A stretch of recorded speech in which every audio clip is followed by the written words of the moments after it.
Kembali kita ada dalam renungan dari kebenaran firman Tuhan. Sebab firman Tuhan ya dan amin pasti beri kekuatan. Hari ini saya mau ceritakan kepada kita tentang Markus 2 ayat 1 sampai 12. Yaitu Yesus menyembuhkan orang lumpuh. Di Kapernaum Yesus berada dan tersiar kabar kehadiran Yesus di Kapernaum, maka banyaklah orang datang ingin mendengar khotbah dari Yesus. Sehingga rumah tempat di mana Yesus berada berkhotbah penuh dengan orang banyak. Sampai ke pintu pun sangat banyak orang.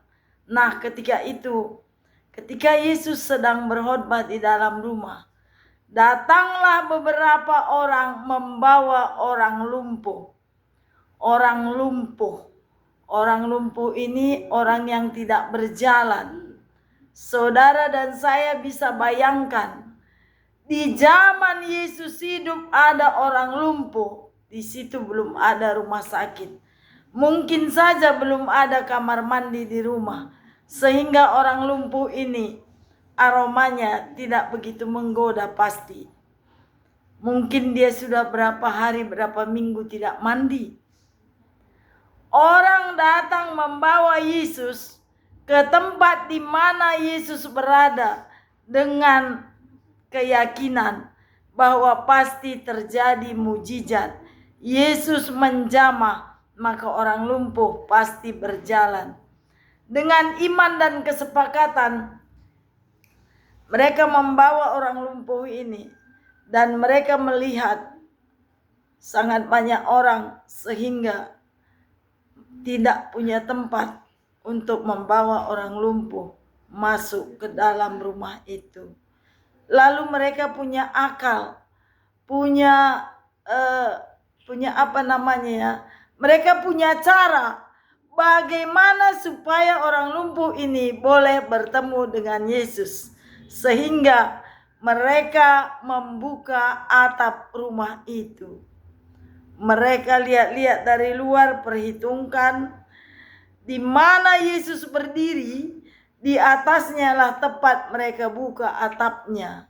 Lalu mereka menurunkan orang lumpuh itu dari atas tepat di depan Yesus. Ketika Yesus melihat orang lumpuh itu berada di depannya dan turun dari atas atap, Yesus berkata, "Anakku, dosamu sudah diampuni." Yesus melihat iman yang luar biasa dari orang lumpuh dan juga dari orang yang membawa orang lumpuh datang ke tempat itu. Yesus berkata, "Anakku, dosamu sudah diampuni." Di tempat di mana Yesus berkhotbah itu, di rumah yang sangat padat dengan banyak orang itu, ada beberapa ahli Taurat. Ahli Taurat, saudara, dalam hatinya, siapa orang ini? Kenapa dia mengampuni? Bukankah Allah yang bisa mengampuni? Kenapa anak manusia berkata, "Dosamu sudah diampuni"? Yesus begitu paham isi hati para ahli Taurat, dan dia berkata, "Mengapa ada dalam hatimu, dosamu sudah diampuni? Kamu bertanya-tanya dan kamu berkata dalam hatimu, bukankah yang mengampuni hanya Allah sendiri? Dan manakah lebih mudah mengatakan dosamu sudah diampuni, atau bangkitlah dan berjalanlah, angkatlah tilammu?" Yesus sangat paham isi hati ahli Taurat. "Supaya engkau mengerti," kata Yesus, "kepadamu kukatakan," katanya kepada orang lumpuh itu, "bangunlah dan berjalanlah dan angkatlah tilammu." pulanglah ke rumahmu. Seketika itu orang lumpuh itu bangkit berjalan dan angkat tilamnya pulang ke rumahnya di depan orang banyak.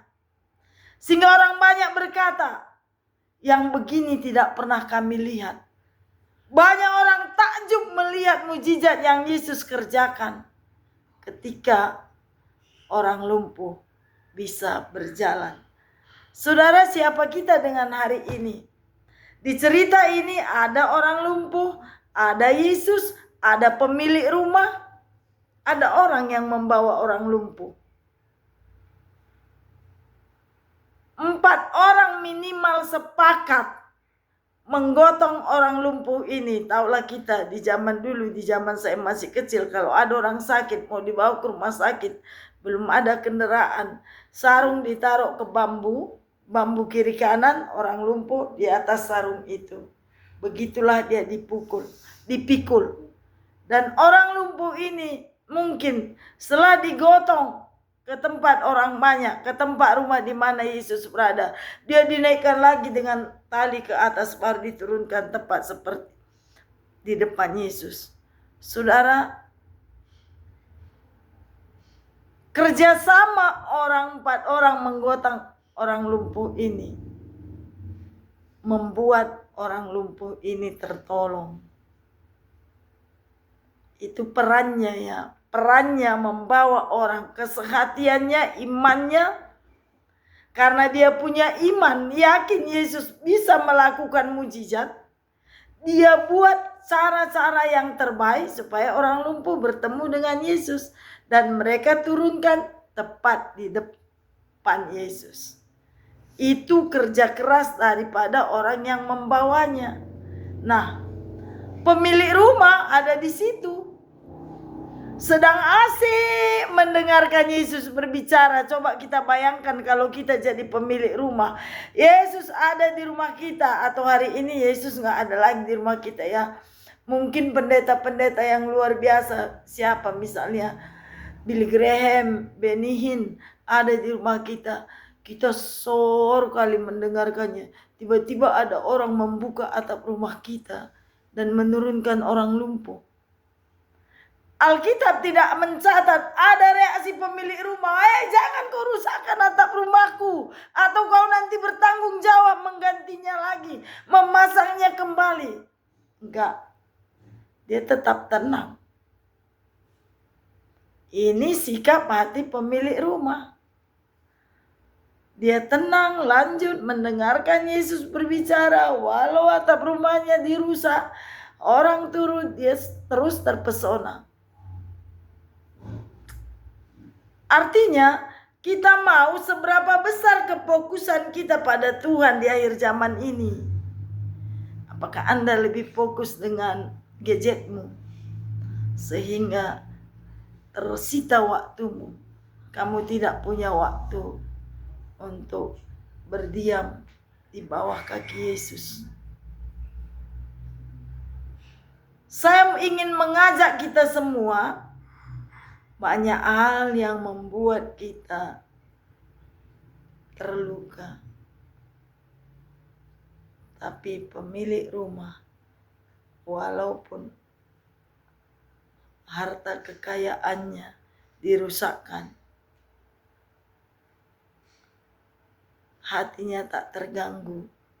Yang penting Yesus bisa melakukan mujizat, orang-orang banyak tertolong. Saya mau beri tema dalam renungan ini, bawalah hidup kita hidup yang bermakna, hidup yang berdampak bagi dunia ini. Kalau tidak ada orang yang menggotong orang lumpuh itu, dia tidak akan pernah bertemu dengan Yesus. Mungkin orang lumpuh ini mereka mandikan dulu. Mungkin tempat tidurnya sudah sangat bau kencing. Seberapa besar juga kita berperan sebagai orang lumpuh, peduli pada orang-orang yang sakit. Gak capek, mereka gak perlu modal bawa uang naikkan pesawat. Mereka hanya butuh kerjasama, membawa dia dan menaikkannya ke atap, Bagaimana supaya dia bertemu dengan Yesus dan melakukan mujizat? Ada berapa kali engkau gunakan waktumu untuk menolong orang bisa bertemu dengan Yesus dan masalahnya terselesaikan? Terlepas dari engkau bisa diupahinya atau engkau harus berkorban. Dan inilah yang Tuhan mau kita kerjakan di akhir zaman ini. Kalau Anda tidak mau atap rumahmu dirusak demi mujizat, orang-orang bertemu dengan Yesus. Kalau engkau tidak mau menggotong orang lumpuh datang kepada Yesus, pastikan engkau akan menjadi orang lumpuh. Itu pilihannya. Jadi jangan ngaku-ngaku jadi orang Kristen. Jangan kelihatan tiap hari Minggu rajin beribadah dengan gayamu sangat high class, tapi engkau tidak bisa bermakna bagi orang lain. Maka tunggu waktunya, engkau akan menjadi orang lumpuh. Tapi sebelum Tuhan membuatmu orang lumpuh, dan kalau engkau memang tidak mau jadi orang lumpuh, jadilah seperti orang yang mau menggotong orang lumpuh dan membawanya ke depan Tuhan Yesus. Jadilah sebagai pemilik rumah, walaupun dia dirugikan. Karena ketika atap rumahnya dibuka dan dipasang kembali, pasti tidak seoriginal saat atap itu dipasang. Tapi dia tidak perhitungkan itu. Yang dia perhitungkan, orang lumpuh ini boleh berjalan, boleh menikmati kuasa Tuhan. Kita yang selalu merasakan Yesus baik, Yesus beri jalan keluar, Yesus melakukan mujizat. Berkali-kali kau sudah menolongku, kita katakan kepada Tuhan. Mulailah tergerak. Bukan kita saja yang mengalaminya, tapi lihat sekeliling kita. Mungkin hari ini mereka bukan seorang lumpuh, tapi mereka terikat dengan kemiskinan. Mereka terikat dengan lilitan utang. Mereka terikat dengan sebuah penyakit. Mereka terikat dengan pertengkaran. Atau mereka terikat dengan narkoba, perjudian, seksual. Mereka butuh kita bawa untuk bertemu dengan Yesus. Mereka hanya bisa ditolong dan disembuhkan oleh kuasa Yesus. Untuk itulah Tuhan memanggil Anda dan saya menjadi pengikut Kristus.